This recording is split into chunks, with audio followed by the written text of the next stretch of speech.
Hey everyone, welcome. Today we're diving straight into the hidden science of property water damage. In this explainer, we're going to look at what actually happens when water invades a building, and, maybe more importantly, the exact science used to stop it. We'll be using the community of New Albany, Ohio as our real-world laboratory today. It's a great way to establish the urgent, hyperlocal stakes that homeowners and businesses face when a water emergency strikes. So, let's kick things off with this number, 48. Literally, you have exactly 48 hours before a manageable, clean water leak mutates into a full-blown toxic mold infestation. Honestly, that's not just some rough estimate. That is a biological ticking clock. The second water hits a property, every single minute compounds the damage. Okay, let's dive right into this. Section 1. Anatomy of local water threats.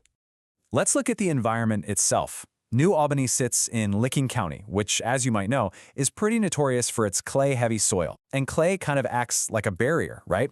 It totally prevents rapid water absorption.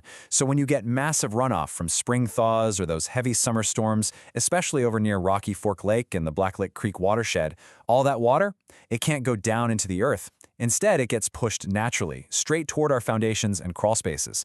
Add in our lovely winter freeze-thaw cycles, stressing out aging plumbing, plus overwhelmed municipal sewer systems during heavy rains, and you've got a perfect storm for property damage.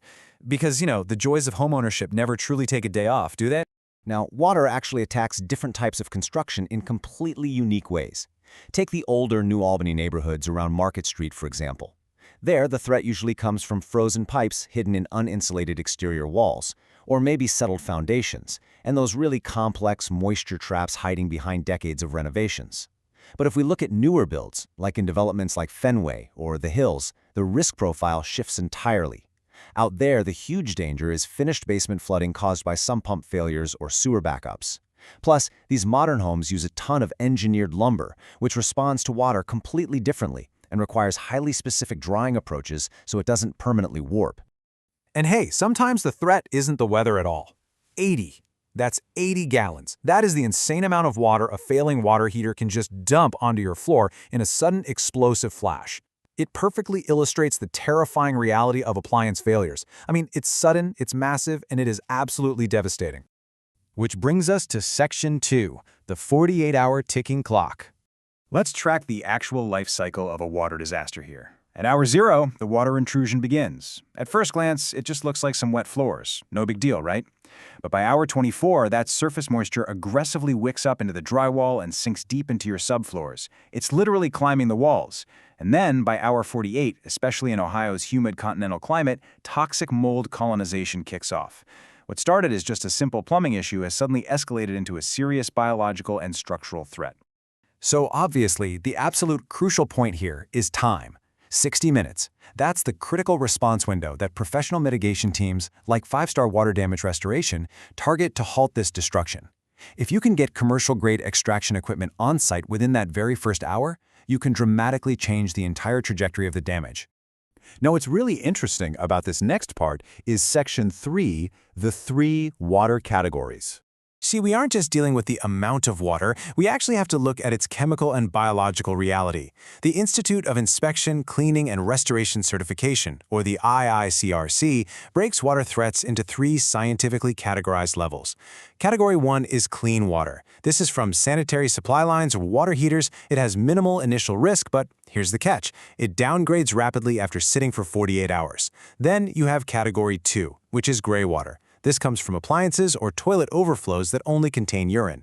This stuff has contaminants and absolutely demands antimicrobial treatments. And finally, Category 3 is black water. We're talking sewage backups, river floods, or literally any water that has been sitting around for more than 72 hours. We really need to demystify this Category 3 black water for a second. This isn't just dirty water. It is a severe biohazard, because it contains extremely dangerous pathogens. Almost any porous material it touches, things like carpets, padding, or drywall, usually cannot be salvaged at all. It requires incredibly strict containment protocols, heavy-duty protective equipment, and the complete disposal of saturated materials just to protect human health. All right, let's get into the fix. Section 4, the 3-phase drying science. I absolutely love this concept right here. Psychrometry. I mean, it sounds like a superhero power, right? And in the restoration world, it basically is.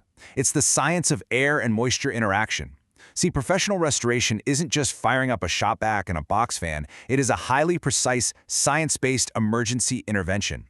Technicians use psychrometry to intentionally create vapor pressure gradients in the air.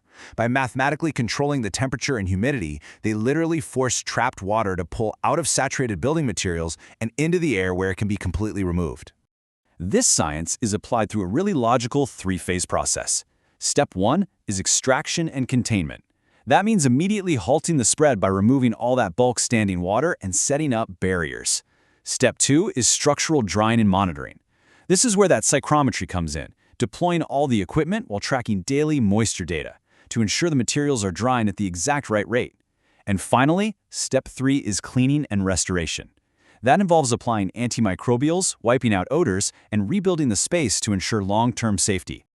To actually execute this, certified technicians rely on a heavy-duty arsenal. And honestly, the sheer scale of this equipment is exactly why DIY attempts almost always fail. You can't just guess where the water went. Professionals use thermal imaging cameras to actually see hidden moisture trapped inside wall cavities. They use pin and pinless moisture meters to track exact saturation levels day by day. They roll up with truck-mounted vacuums, massive commercial dehumidifiers to force that evaporation we just talked about, and HEPA air scrubbers to capture airborne mold spores. It's a highly coordinated, technological response. And here is a hard truth you definitely need to take away from this explainer. True structural drying requires a 3 to 7 day commitment. You simply cannot rush it.